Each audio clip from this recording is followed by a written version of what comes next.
Congratulating IIT Madras for this initiative to build Bharat, from IIT Madras to build Bharat together. The good idea.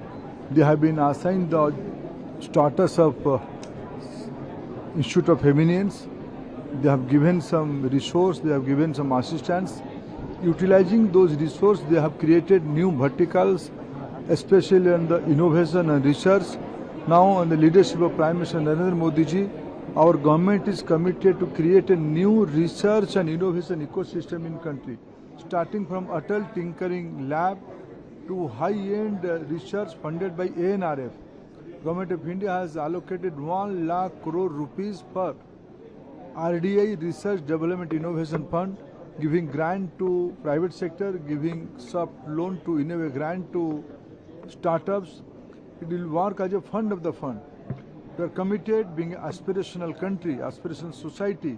Our talent pool will create solution for not only for our country, they will create solution for global south, for the global human being. I am confident our IIT ecosystem and institutions like Madras will come out with a flying color in these initiatives. Sir अगले महीने Bharat innovates का भी आयोजन हो रहा है France के नीस में। अगले महीना भारत फ्रांस में नीस में भारत की डीप टेक्नोलॉजी की एक बहुत बड़ी एग्जीबिशन आयोजन करने वाला है। देश की प्रधानमंत्री माननीय नरेंद्र मोदी जी और फ्रांस की प्रेसिडेंट आदरणीय मैक्रॉन दोनों उस उद्घाटन में रहेंगे।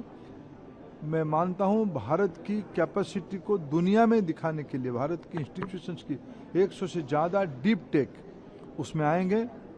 निश्चित रूप में वो वैश्विक इम्पैक्ट डालने वाला है। राहुल गांधी एक अपॉर्चुनिस्टिक लीडर है, गैर जिम्मेवारी रखने वाला लीडर है। जो वो केरला में जीतते हैं वो जीत है। जब उनको जनता ने वेस्ट बंगाल, आसाम और तमिलनाडु में रिजेक्ट करते हैं, पौंडीचेरी में रिजेक्ट करते हैं, वो उनके लिए वो हताशा का भाव होता है। राहुल गांधी दिवालिया हो चुके हैं। दोनों एक ही है। जब वो जीतेंगे वो सही है, जब लोग उनको हराएंगे वो उनका दिवालियापन दिखा रहे। They are bankrupt people. प्रधानमंत्री ने कहा है कि अब सूर्योदय बंगाल के लिए नया सूर्योदय हुआ है गंगा सागर से। निश्चित रूप में ये बड़ी जिम्मेवारी है। बंगाल की जनता ने भारतीय जनता पार्टी के ऊपर दायित्व दिया है। बंगाल में प्रधानमंत्री नरेंद्र मोदी जी को भरोसा किया है। प्रधानमंत्री जी ने इसीलिए स्वयं आश्वस्त किया है, उस भरोसे को रखा जाएगा।